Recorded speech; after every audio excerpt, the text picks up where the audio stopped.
Hi everyone, welcome to our fourth lecture. This lecture is on 1D kinematics applied to simple harmonic motion. It's again a joint lecture between the Calc and non-Calc students. The Calc students will see an extra section on calculus which will be edited out for the non-Calc students. The reason I do it this way is to produce uniformity between both classes with the extra calculus that's required for the Calc students. Okay, so let me just quickly remind you what we've done with kinematics so far. 2 lectures ago, we did 1D kinematics. We did the general theory, where I defined position, velocity, and acceleration. But because it was a general theory, you really can't do much with it. Certainly the non-calc students really can't do much except to calculate maybe some like average velocities and average accelerations. Even the calc students are limited because it requires some difficult mathematics, differentiation, and for some simple illustrations you can do that, but it can get very complicated. And so even for the calc students, that's very limited. And so the last lecture, I said let's take that general theory and apply it to a specific situation, and that was the situation of constant acceleration. And the best example that we have of constant acceleration is falling. So when you drop something, when you first let go, it moves slowly at first, and then it speeds up, speeds up, speeds up, and it speeds up at a constant rate, a constant acceleration of 9.8 meters per second squared downwards. Okay, that's a very simple example of, and a very common example of constant acceleration. But there are other situations too, like another situation might be like a car driving and hitting the brakes. It would slow down, and that slowing down is a negative acceleration with respect to the direction of the velocity, and or speeding up. A car, say, at a stop and steps on the gas and then speeds up. Okay, so today we're going to do something similar to that. That is, we're going to take our theory of 1D kinematics and we're going to apply it to a special situation. And this special situation is called simple harmonic motion. Often you'll hear me refer to just oscillation or even vibration, okay? And so what is this situation? Well, this situation is just when something sits there and it oscillates back and forth like that, okay? So it just forever goes back and forth, back and forth, back and forth like that. And this is very common, okay? An example of this, and these are actually, this is actually an example that you'll see in the lab, is a pendulum. And so what's a pendulum? You just take a mass and you tie it to the end of a string, and you pull the pendulum, and it just bobs back and forth like that forever. Well, not forever. There's friction, which we won't consider, but if there were no friction, it would continue forever.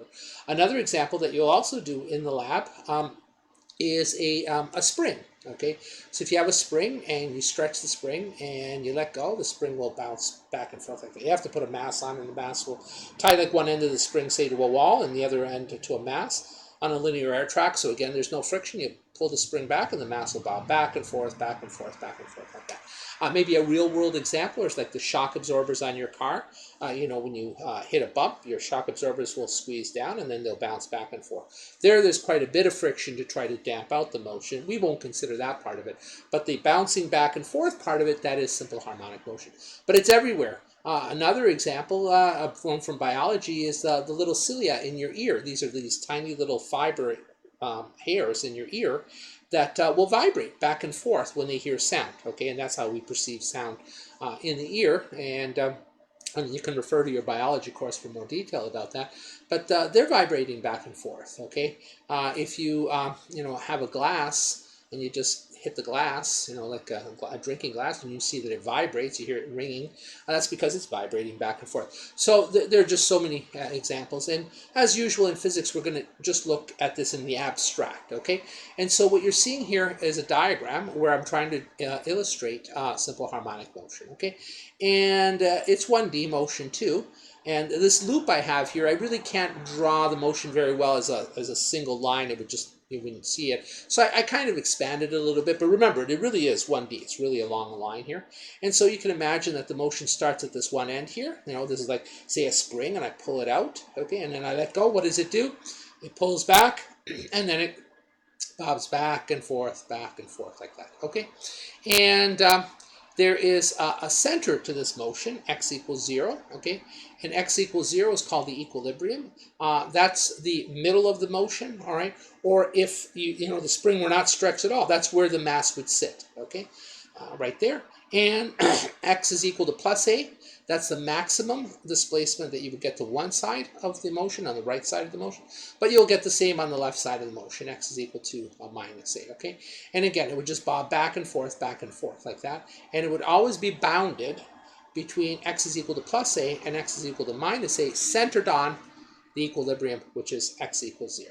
Okay, so there's a description of the motion, and let's start to make it more mathematical. You say, well, how would I describe such a motion mathematically? Remember, now we're starting to do the kinematics. We're starting to write down some formula that describes that motion. And equation number 1 there can actually be derived from more fundamental principles. We'll see a little bit of that later. But right now, let me just write down equation number 1, which is the position as a function of time. Okay, so there you go. The position as a function of time. And you remember from the previous lectures, all of our information about kinematics is packed into that formula, and we can tease out that information as we ask questions, like what's the velocity, what's the acceleration, and so on. And there it is. Okay, so there's equation number 1, and let's take a look at what goes into it. We actually won't use equation number 1 except in the theory. We'll use it to solve problems. Okay, so don't be too intimidated by it. But it's a cosine. Okay, and you know what cosines look like. They basically bob up and down. I've got a graph of it in a minute. We could have used the sine too. Sines and cosines have the same shape. They're just kind of shifted in time.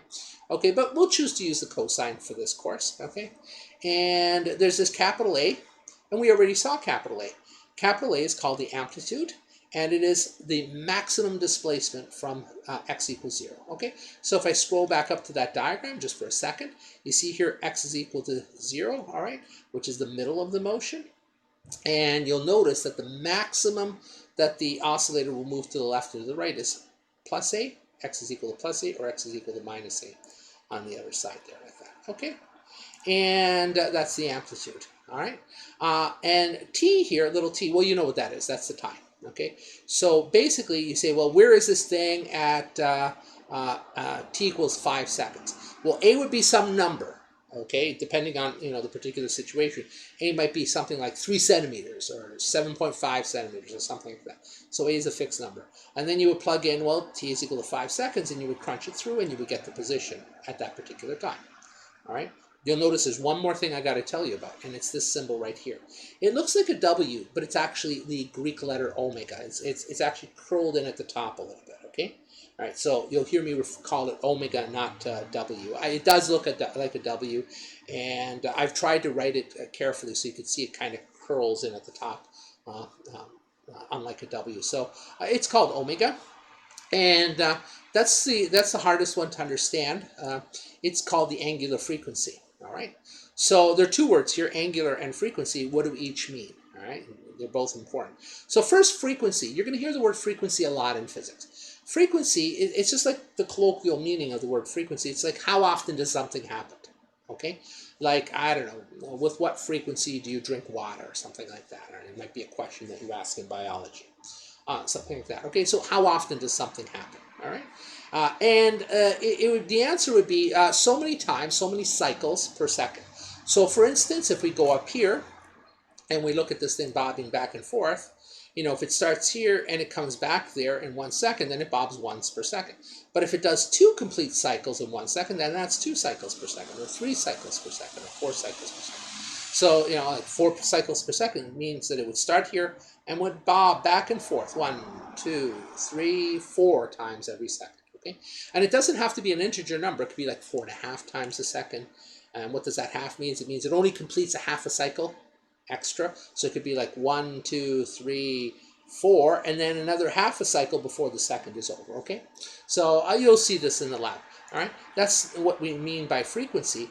But then there's this word angular there. Okay, and the word angular actually means what I just said, but there's an extra factor of 2 pi. Okay, so I'm going to write this down as a formula in a minute, but the word angular frequency means it's not only the times that it bobs back and forth per second, okay, number of cycles per second, but also multiplied by 2 pi. And you would say, now, why did we do that? I mean, you know, this idea of a frequency was very nice, and then you go ahead and you put in this angular part to it. Why did you put in an angular part? And the reason is that if you go back to the cosine here, do you remember that in radians, so we're talking radians now, not degrees, in radians, the cosine makes one complete cycle in how much? 2 pi radians. That's why we introduced this extra 2 pi, okay? Now that might seem annoying, but in practice, you actually want to work with the angular frequency more than you want to work with the linear frequency, and the reason is that it comes up in the formulas a lot. In other words, omega comes up in the formulas much more than just the linear frequency. So now you heard me say a new word, linear frequency. And let me define 2 more quantities to make it very clear. So now you understand the angular frequency. It's 2 pi times the number of cycles per second. The linear frequency, okay, is exactly what I started. It's just how many times this thing makes a cycle per second, okay? So usually, you know, like in a lot of the course, we won't be worried about the angular frequency. We'll just be worried about the linear frequency. In cases like that, we tend not to say the word linear, which is why I put it in brackets. We'll just say, what's the frequency? What's the frequency? When in reality, what we mean is, what is the linear frequency?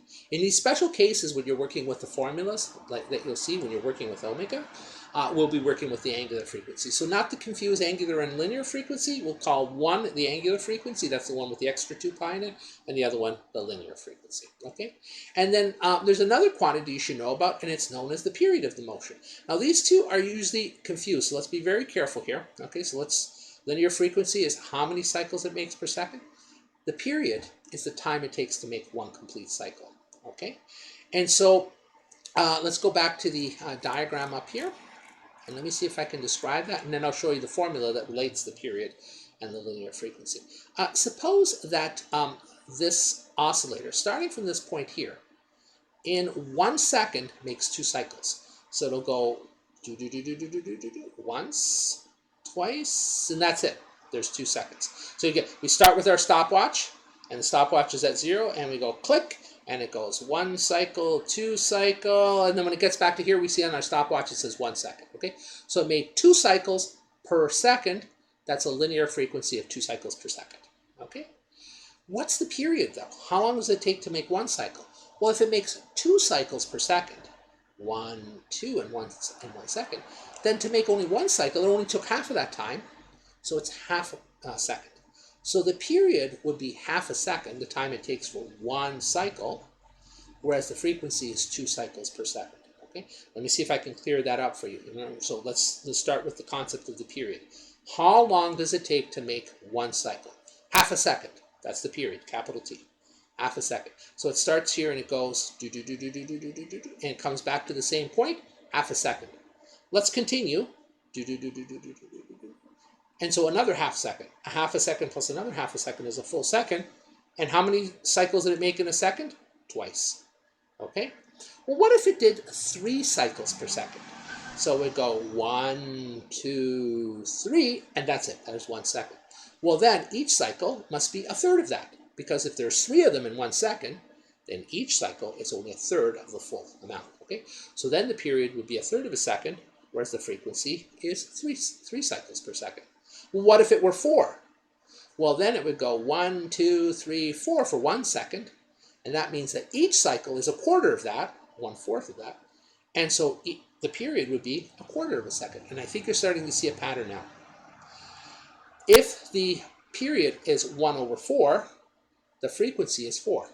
If the period is, capital T, is 1/3, the frequency is 3, and so on. So the relationship, what you can see there from that pattern, the relationship between the period and the frequency is they're reciprocals of one another. And this is the formula right here, okay?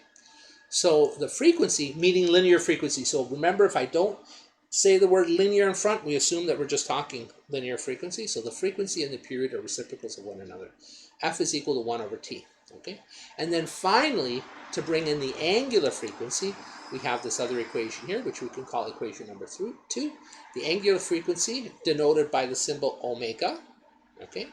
So omega is equal to 2 pi times f, where f is the linear frequency. And if we replace the linear frequency with the period, we can also write that as 2 pi over capital T. This entire equation here encapsulates everything that I just set up above. Okay, so just to be very clear, omega, that's your angular frequency. That's what was in that formula. That's what was in the cosine. F is the linear frequency. That's what you would actually measure in the lab. Okay, in the lab you would say, you know what, I'm going to just count how many cycles this thing does in 1 second, and that would be your F, the linear frequency. If you multiply that linear frequency by 2 pi, you get the omega. And another way you could do it in the lab, rather than measuring the frequency, you could measure the period. How long does it take to make 1 cycle? And that would be capital T. And 2 pi divided by capital T, that's your omega. Okay. And again, that omega, why did we even introduce it? Why did we introduce that 2 pi at all? And it goes back to this formula right here. That's the omega that's in there. So let's come back to this, make sure we understand all of the pieces in there, just to recap what we said. So the position as a function of time is given by the amplitude. That's the maximum displacement from equilibrium, x equals 0, okay? And it's measured in meters, obviously, MKS, okay? Times the cosine of omega, which is that angular frequency, multiplied by the time, okay? And omega is the linear frequency with an extra 2 pi. Why the extra 2 pi? Because the cosine oscillates with a periodicity of 2 pi radians. All right? All right, there's the general theory. Probably the best way to see what the position, velocity, and acceleration look like for an oscillator is to graph them, okay? And so what I have here is actually a graphical representation of the position as a function of time together with the velocity as a function of time and also the acceleration as a function of time. These graphs admittedly are a little bit hard to draw, but you know, I'll explain them as we go along. Okay, I kind of free-handed them, but there are probably better pictures online if you see them. But let's go through these, and I think they'll be pretty clear. The first graph I have here is the position as a function of time, like that. Okay, this position as a function of time. Now, the position as a function of time, the way we're doing it in this course is we use the cosine. Again, I mentioned that you could use the sine, but we're just going to stick with the cosine. And if you do a cosine omega t, and you set t equals 0 in there, okay, so you set t equals 0, what you're going to get is cosine of 0, and in my next slide, I'm going to go through some special cosine and sine evaluated at some special angles. But cosine of 0 is one of these special angles at which you should memorize the value of the cosine. Cosine of 0 is 1. Okay, you could try it on your calculator. Cosine of 0 is 1. Cosine of 0 radians or cosine of 0 degrees, but for this lecture we're working in radians. So if you do that, you're going to get that cosine of 0 is 1 multiplied by a. You get that the position at t equals 0 is a. Okay. And now let's go all the way to the end here. If the if the oscillator has made one complete cycle, like that, how long does it take to make one complete cycle? Well, capital T. Okay, so by the time if you start at A, x is equal to A, and you end up at x equals A, the time it took to make that one complete cycle is capital T. And so this dashed line along here, this represents a time of capital T. Okay. Well, let's divide up the entire cycle into quarters. So if you start at x is equal to a quarter of the period later, so this is a 1/4 t later, you're at x equals 0. Okay? At half of the period later, you're at x is equal to negative a. And at 3/4 of the period, you're back at x equals 0. And then at little t equal to capital T, that is when you've done a complete period, a complete cycle, you're back to A again, okay? So that's what this graph is trying to show, and you can see here that I took the entire period, that's up to here, and I divided it into quarters, okay? So again, I free-handed this, but I think, you know, even though it's not perfect, I think you understand, you know, how this graph is put together. Let's look at this, what I just described, but let's look at it back in the original picture that I had. So let's scroll all the way back up here, like this. And let's take a look at this. Suppose I'm right here. That's t equals 0. Okay, little t is equal to 0. At 1/4 of the period, I'm right here at equilibrium. At half of the period, I'm at x is equal to minus a. At 3/4 of the period, I'm at x equals 0 again. And at the full period, capital T, I'm back here at x is equal to plus a. Okay, so there you go. There's one complete cycle. All right, and so one complete cycle started once again started x is equal to a, x is equal to 0, x is equal to negative a, x is equal to 0, and x is equal to positive a. Go back to our graph here, which is describing that exact same motion. And here we are. X is equal to a, x is equal to 0, x is equal to negative a, x is equal to 0, and you're right back at x is equal to plus a. Okay, there you go. There's a graphical depiction of the position as a function of time. How do we get the velocity from this as a function of time? And the answer is it's the slope. It's the slope of the tangent line at every point. Okay, so it's the slope of the function at every point. So if we take a look here, you say, what's the slope of the function here? Well, we're at the top of one of these peaks here. Okay, and you could actually see it even a little bit better here, like that. Okay, and you say, what's the slope right there? What's the slope right there? It's 0, because if you formed a tangent line right there, that's at the very top there. That's like a flat line. A horizontal line would be the tangent line at the very top. And so the initial velocity right there, the slope right there, is 0. Okay, if you scroll down and take a look at the graph that I have below it, there you go. You see the velocity. This is now a velocity versus time graph, like that. So velocity is on the vertical axis. And as I just argued, the slope at t equals 0 is 0, and so the velocity initially is 0. There it is. You can see there, it starts off with a velocity of 0. All right. Now, let's scroll back up, like that. And you say, okay, well, as I start to come during the first quarter of the period here, as I start to move from x is equal to a to x is equal to 0, what's the slope? Well, the slope isn't constant. It starts at 0, but you can see that the slope is always kind of negative, okay, until finally at t is equal to 1/4 of the period, the slope becomes its maximum negative value, okay? So it starts at 0 and it goes to, at 1/4, capital T, 1/4 of the period, it goes to its maximum negative value. All right? And so over here, you could see that the velocity starts at 0, and then at 1/4 of the period, it is at its maximum negative value, okay? Now, it stays negative, the velocity stays negative because the slope stays negative along here. But by the time you get to half t, what's the slope at a half t? It's 0 again, isn't it?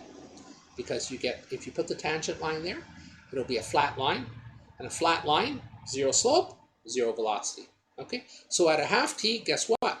You're back to 0 velocity. So you start at 0 velocity, your velocity goes negative. At 1/4 of the period, you're at maximum negative velocity, and then at half the period, you're at 0 again, okay? Now take a look at what the velocity looks like after that. You're at 0 velocity there. From a half to 3/4 of the period, your velocity is positive. Until you get to 3/4, and then you're maximum positive. And then from 3/4 of the period until you actually hit the full period, the full cycle, okay, your velocity is positive, but it goes back down to 0. Okay, so it starts at 0, goes to maximum positive velocity, and then goes back to 0 again. Okay, and over here, you can see that there it is. You're at 0 velocity, you go to maximum positive velocity at 3/4 of the period, and then you're back to 0 velocity again. Okay, and let's now see that in the diagram that I have up above. Okay, so let me scroll all the way back to my original diagram here. So let's start right here, and remember that the position at t equals 0 is a, plus a, okay? And then 1/4 of the period later, we're at 0. Half of the period later, we're at negative a. 3/4 of the period later, we're at 0 again. And then at a full period, we're back to that again. What is the velocity at that end point right there? What is the velocity at x equals a? Well, let's think about it. The oscillator, before you're at x is equal to a, is moving to the right. After you're at x equals a, after you've swung around the amplitude maximum displacement, you're going in the negative direction. So 1 minute you're going in the positive direction, the next minute you're going in the negative direction, and guess what? In between negative and positive, you must have hit 0. So the velocity right at that endpoint there is 0. Same thing happens here. And I apologize, I just noticed that this arrow is in the wrong direction. Okay, so this arrow should be showing that you're swinging around like that. So let me just follow the arrow, follow my cursor here and swing around like that. Okay, so here you are at x is equal to negative a. And at x is equal to negative a, 1 minute you're going in the negative direction, you're moving along this way. Okay, the next minute you're moving in the positive direction and switching from negative to positive. In the middle, you must have passed through 0, and that happened exactly at x is equal to negative a. So at the two endpoints, x is equal to plus a and x is equal to minus a, your velocity is 0. Okay? Where's the velocity the biggest? When you're passing right through the middle. Okay? So when you're passing through the middle, going from plus a to negative a, your velocity is maximum negative value. And when you're going from negative a to positive a, your velocity passing through the middle is maximum plus direction. Okay, that's exactly what we saw in the graphs. All right, so let's swing back to those graphs there like this. Let's go back to the graphs, and it's kind of hard to put them. You know, I'm going to shrink this down just for a second. Okay, so you can see them all together, and let's take a look there. So this is when you're at maximum displacement at x is equal to positive a, your velocity is 0. When you're at x is equal to negative a, your velocity is 0. And back when you're back at x is equal to positive a, your velocity is 0. When is your velocity the biggest? When you pass through x is equal to 0, the equilibrium. Okay? When you pass one way, it's maximum negative. When you pass the other way, right here, so you're passing through equilibrium, but on the way back, you're maximum positive velocity. Okay? And so there you go. You have the position as a function of time, and you have the velocity as a function of time. They're both sinusoidal, but the position as a function of time turns out to be a cosine, whereas your velocity as a function of time turns out to be a sine. Sine and cosine have the same shape. They've just been shifted over. And in fact, you can see that, you know, if you take this like bump here, okay, and you shift it over, it would just match up with that one. All right. So there you go. There's the story of the position as a function of time and the velocity as a function of time and the relationship between the two. Let me zoom in again. Okay. And finally, how do we get the acceleration as a function of time from the velocity as a function of time? It's a slope again. Okay. So let's take a look here.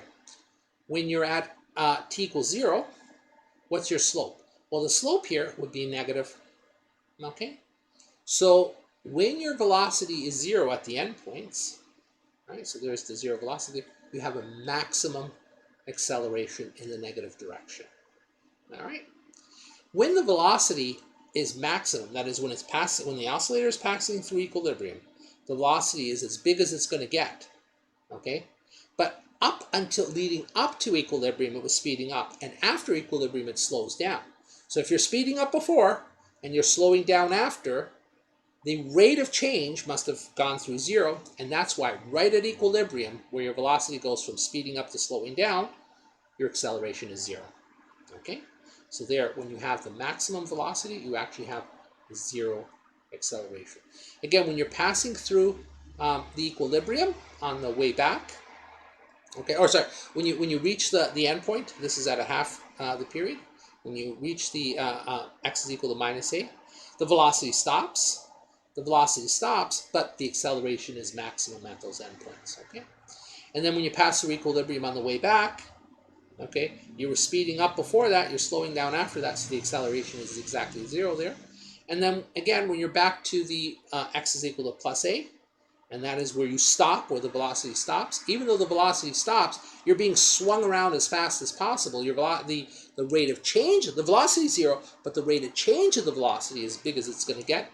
And so you have a big acceleration, big negative acceleration, okay? And that's the relationship between the velocity as a function of time, velocity as a function of time, and the acceleration as a function of time. Okay? So the next slide is just kind of a little reminder of some values of sines and cosines. Sorry, that's too small. Sines and cosines that you really should memorize, okay? And the reason you should memorize them is not just for this particular lecture, which is on oscillators. The next lecture is going to be on vectors, and you will see that all through the course we're going to use sines and cosines, and we're going to be evaluating these at special angles. All right, and now those special angles, you could always just do them on your calculator, but it's good to have some intuition. Like, you don't have to know the value of sine and cosine at every single angle. I mean, I don't think any human being can do that. But if you know them at certain angles, you know whether you have some intuition as to whether your answer is right or wrong, and that's going to help you a lot to not make mistakes. In fact, on some of my tests, you almost don't need a calculator. Just by using your intuition as to how the sines and cosines work, you'll be able to work out the answer even without having to punch in, cosine of some angle or whatever. Okay, and so this is just a bit of an aside. All right, it's not directly part of the 1D kinematics, but since we've hit sines and cosines for the first time in the course, seriously hit them, we should probably look at that. Okay, so over here in this column, what I have is the cosine and radians. So cosine of 0 is 1. Okay, so you could do this on your calculator, put your calculator in radians mode, and do cosine of 0, and you'll get 1. Cosine of pi divided by 2, that's like a quarter of the period, okay? Because the full cycle is 2 pi, all right? So maybe I should start there. The full cycle is 2 pi. So if cosine of 0 is 1, then cosine of 2 pi is 1 as well. Why? Because you've made a full cycle. In other words, back to the graph here of the cosine, you start here. That's at 0. Where are you at 2 pi? You're there. Look, you're repeating the entire thing. So I didn't even draw past the cycle, because what would it look like past this? It would be the whole thing repeated again, but just shifted over. That's just how the cosine works, okay? And so over here, cosine of 0 is 1, so cosine of 2 pi is also 1, all right? Now, when you're at a quarter of the period, that's 2 pi divided by 4, which would be pi divided by 2, that's 0, okay? So at a quarter of the full cycle, cosine of pi divided by 2 is 0. Half of the cycle, cosine of pi is -1, and cosine of 3 pi by 2 is 0. And then again, cosine of 2 pi is 1. Take a look here. The pattern is very simple. And remember, here we're going 0, and then a quarter of the cycle, half of the cycle, 3/4 of the cycle, the full cycle. And we go from 1, 0, -1, 0, and 1 again. Okay? If you think better in degrees, I have it here in degrees. So a full cycle, all the way around the circle, 360 degrees. What's a quarter of that? Well, 90 degrees. So we have here 0, and then we have 90 degrees, and then another 90 degrees will bring you to 180, and then another 90 degrees will bring you to 270, and then another 90 degrees brings you to 360. Okay, so you can see here that you're going a quarter of the cycle all the way along here. All right, and cosine of 0 degrees. So if you put your calculator now in degrees mode and you do cosine of 0, you'll get 1. Cosine of 90 degrees is 0. Cosine of 180 degrees is -1. Cosine of 270 is 0, and cosine of 360 is the same as cosine of 0, and you're back to 1 again. Okay. Now you'll notice I've got this little bit here. Remember, when you hit 2 pi, you've reached the full cycle. So if you go back to formula number 1, when omega times little t, when little t is equal to capital T, that entire argument would look like omega times capital T is equal to 2 pi. That's the formula that I gave you. That's like equation number 2, where I have like omega is equal to 2 pi divided by t, okay? And so you can see that all of this is consistent. So I just bring this up to show you that, once you've reached 2 pi, that you've made a complete period. That's one complete cycle. So if omega times capital T, because little t now is equal to capital T at one complete cycle, that must equal 2 pi. And that there is exactly the formula that I gave you above, which related the angular linear frequency and the period together. Okay, well, we've done the sine, the cosine. Let's do the sine next. Okay, so we're still in this aside here. And now if you do sine of 0, and sine of 0 is 0. Okay, a quarter of the cycle later, sine of pi by 2 is 1. Sine of pi is 0. Sine of 3 pi by 2 is -1. And then when you're back to sine of 2 pi, you're back to sine of 0, which is 0. Okay, so notice the pattern here, 0, and then a quarter of the cycle later, plus another quarter of the cycle, plus another quarter of the cycle, plus another quarter of the cycle. You go from 0 to 1 to 0 to -1 to 0. Okay, so these are good numbers to memorize. I didn't put the degrees here, but they're obvious. This would be 0 degrees, this one would be 90 degrees, this would be 180 degrees, there's 270, and there's 360. Okay, so an aside, worth memorizing because you're going to see this come up over and over and over again. Okay? All right. And this next slide that I have here actually is an attempt to really nail all the pieces that I've said together. If you're still a little bit confused about what points in the cycle we're talking about, I redrew diagram number 1, okay? But now I've actually labeled the times on it, all right? So it's oscillating back and forth here like this, okay? So it's oscillating back and forth here like that. And at this point here, this is actually little t equals 0, okay? And by the time you get to here, this is a quarter of the cycle, so this little t is equal to 1/4 of the period. By the time you get to here, that's little t is equal to 1/2 of the period. And over here, you're at 1/4 of the period, and over here, you're back at t is equal to capital T. Okay, so at this point, if we say we're at x is equal to a, we're at that point, am I there at time t equals 0, or am I there at time t equals the period? The answer is yes. You're at there twice. You know, both at the beginning of the motion and then at the end of the motion. Okay. Now, if we take a look at whoops, let me scroll down a little bit too far. Let me shrink that a bit. Let me see if I can get that in there. Okay. Yeah, that should work. You should be able to see that. Okay. So it's a little bit small, but I'll expand it again in a minute. Let's ask the question: at what point do you obtain your maximum values of either x, v, or a? Okay, so if we're at the endpoints here, and that is that x is equal to a, or is that x is equal to minus a? So just never mind the middle, never mind the equilibrium. Let's just ask at the endpoints. Let's ask ourselves, what is the value of x? Well, at the endpoints, by definition, your x is its maximum value. So at the endpoints here, all right, x is its maximum value. V at the endpoints is 0, so V is 0 there, and it's also 0 at this other endpoint over here. And also at the endpoints, your acceleration is maximum, and that's equal to omega squared times a. Okay, I proved that for the calc students. For the non-calc students, I'm just asserting that is true. Okay, without proof. Okay, so at the endpoints here, the value of x is its maximum value a, which is the definition of the amplitude anyhow. The velocity is 0, and the acceleration is also maximum, okay? And you might wonder, why did I drop the negative sign there? Because I'm only worried about the maximum amplitude, okay? So it's without, like, absolute values. I'm not worried about the direction, okay? Yeah, the direction of the acceleration at this point is in the negative direction, but just in terms of the magnitude, how big it is, it's just omega squared times a, okay?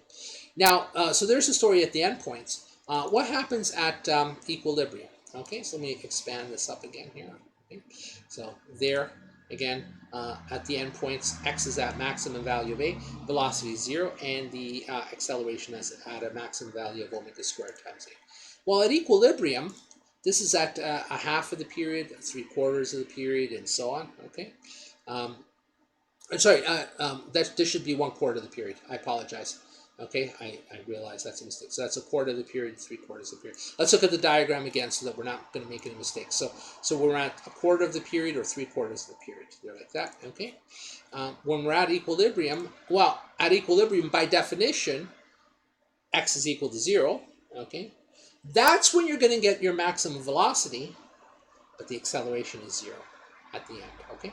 And so we have this interesting situation where if we compare the endpoints to the equilibrium, at the endpoints you have maximum x and you have maximum a and 0 velocity, and at the equilibriums you have x is equal to 0, the acceleration is equal to 0, and you have maximum velocity. So where x and a are maximum, the velocity is 0, and where the velocity is 0, okay, sorry, where the x and a are 0, that's where your velocity is maximum. All right, and so I have here yet another way of thinking about this. All right, where does maximum x occur? Well, maximum x is by definition your amplitude. That occurs at the endpoints. Where does your maximum velocity occur? Well, that occurs at equilibrium, and that's going to be a maximum velocity of omega times a. All right, and where does your maximum acceleration occur? Your maximum acceleration occurs at the endpoints, and that's going to equal omega squared times a. All right. Conversely, x is equal to 0 at equilibrium. That's the definition of equilibrium. Okay, your velocity is equal to 0 at the endpoints, and your acceleration is equal to 0 at equilibrium. Okay. Now, why is it important to know this? Well, because when we go to solve word problems, I'm going to be really concentrating mostly on these formulas right here. Okay. So these are the formulas that we're going to be using, along with equation number 2 about which relates omega to f and t. And these equations here, that's what the equations we're going to use to solve our word problems. Okay, we're not going to use the sines and cosines right now. Okay, and so in a word problem, I may not say endpoint or equilibrium. I might say where the velocity is maximum. Okay, and I expect you to know that the velocity is maximum at equilibrium. So I'm going to expect you to know that the maximas of position, velocity, and acceleration occur either at the endpoints of the equilibrium, respectively. Okay, and I'm going to expect you to know that the velocity is 0 at the endpoints and that the acceleration is 0 at equilibrium. All right. So having said that, let's just jump into one of our problems here. Okay, and so here we have an example. An oscillator has a maximum velocity of 5 meters per second and a maximum displacement of 10 centimeters. Okay, so there's the situation. I just set that up for you. And take a look at how I worded this. Okay, so I say an oscillator has a maximum velocity of 5 meters per second. I said maximum velocity, but I expect you to know that maximum velocity occurs where?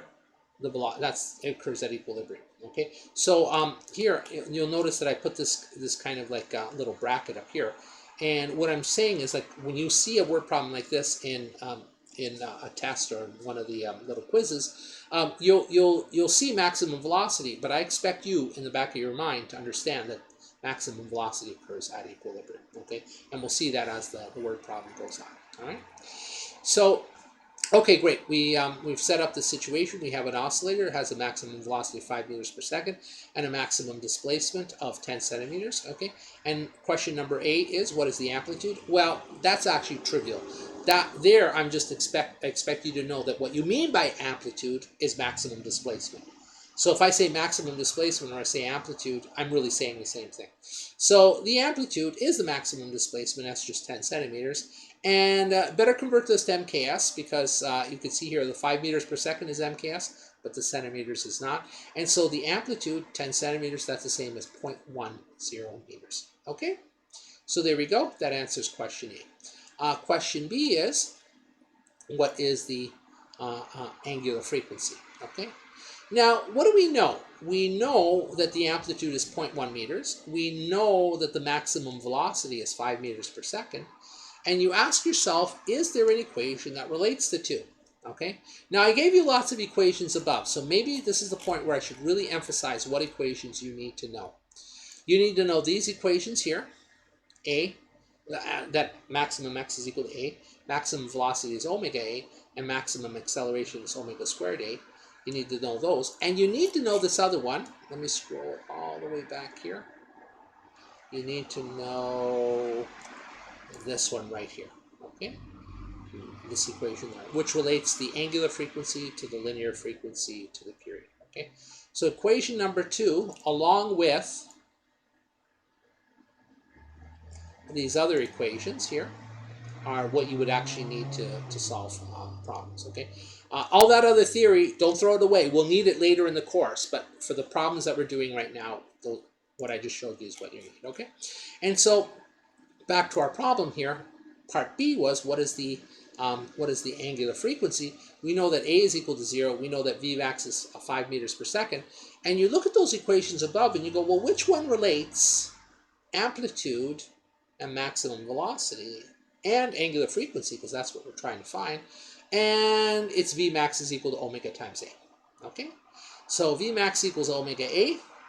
You know Vmax, 5 meters per second. You know A, 0.1 meters. That allows you to solve for omega. So I just rearrange the formula. I divide both sides by A, and I get omega is equal to Vmax divided by A, like that. And so now I can I can substitute in the numbers. Vmax, I told you, was 5 meters per second. A, we found in the previous question, is 0.1 meters. 5 divided by 0.1 is 50. All right, and now let's take a look at the units. So here we have meters per second, and in the numerator, in the denominator we have meters. So the meters in the numerator and the meters in the denominator, they cancel. So what's left? Just the per second, the 1 over second. So it's 50, so omega is equal to 50 per second. Now this is written as 1 over second, but you know, it's kind of awkward to say 51 over second. So usually we say 50 per second. 50 what per second? 50 cycles per second. But it's omega, so there's actually that 2 pi in there. But yeah, it's still 50 per second. And I'm going to introduce a new unit. It's really not a new unit, but you know, it looks like a unit on its own. It's really per second. It's really seconds. It's called hertz. And whenever you have 1 over seconds, we could just write that as hertz, okay? And that's a measure of frequency.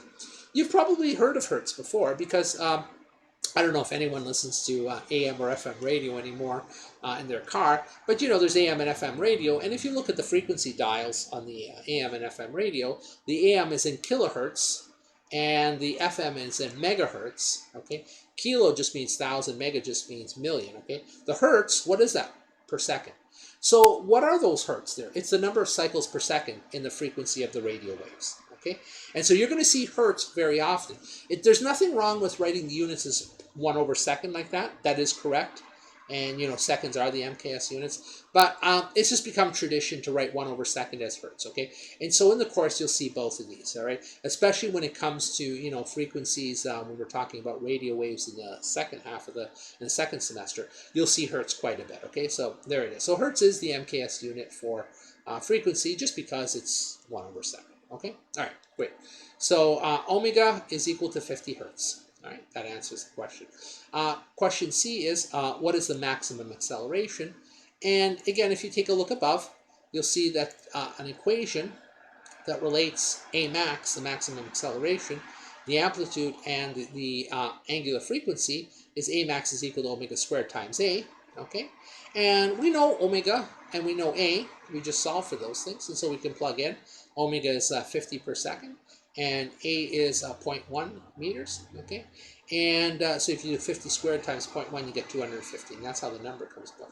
Let's take a look at the units, because you'll see that the units actually work out, okay? So A has units of meters, so there you go. There's the meters in the numerator. And what about the denominator? We have 1 second, but then it's squared. So it's not just per second, but it's per second squared. And the units work out because you know that the units of acceleration are meters per second squared. Okay, so usually I don't plug in the units into the formula, but just in this particular case, I wanted to show you, or even in the previous problems, I wanted to show you that the units actually do work out to what we expected. In a previous lecture, I showed you that the units for acceleration are meters per second squared. And, does meters per second squared come out of this formula? Yes, it does, because you get a per second squared here, and you get a meter here, so you get a meter per second squared. So the answer, that the maximum acceleration is 250 meters per second squared. Okay. What is the period of the motion? Well, the period of the motion, you have that omega is 2 pi over capital T. That was that equation 2 above. Okay, and just rearrange that, multiply both sides by capital T, divide both sides by omega. You get that T is equal to 2 pi over omega. Well, we have omega. Well, pi is just 3.1415. I've got too many significant figures there, but that's okay. We'll just round off the 3 significant figures in a second. So 2 times 3.1415 divided by 50 gives you 0.126. So the period is 0.126 seconds. Do the units work out? Well, the omega brings in a per second, but that's in the denominator, okay? And when you have 1 over second, the reciprocal of a fraction is you just flip them. And so the seconds, which is in the denominator of the denominator, comes up into the numerator, okay? It's a little bit complicated, but I think you got it, okay? So because this is 1 over seconds, when you put that into the denominator, it comes up on top into seconds. And so the units work out there too, okay? And so the answer is, the period is 0.126 seconds. That's actually pretty fast. That's like a little more than 1/10 of a second. It'd be, hard to see this thing wobbling back and forth, because it would just take 1/10 of a second for 1, and it would wobble back and forth roughly 10, more like 8, because I'm rounding off a bit, but like it would oscillate back and forth like about 8 times in a second, which is pretty fast. Okay, so there it is. there's the lecture.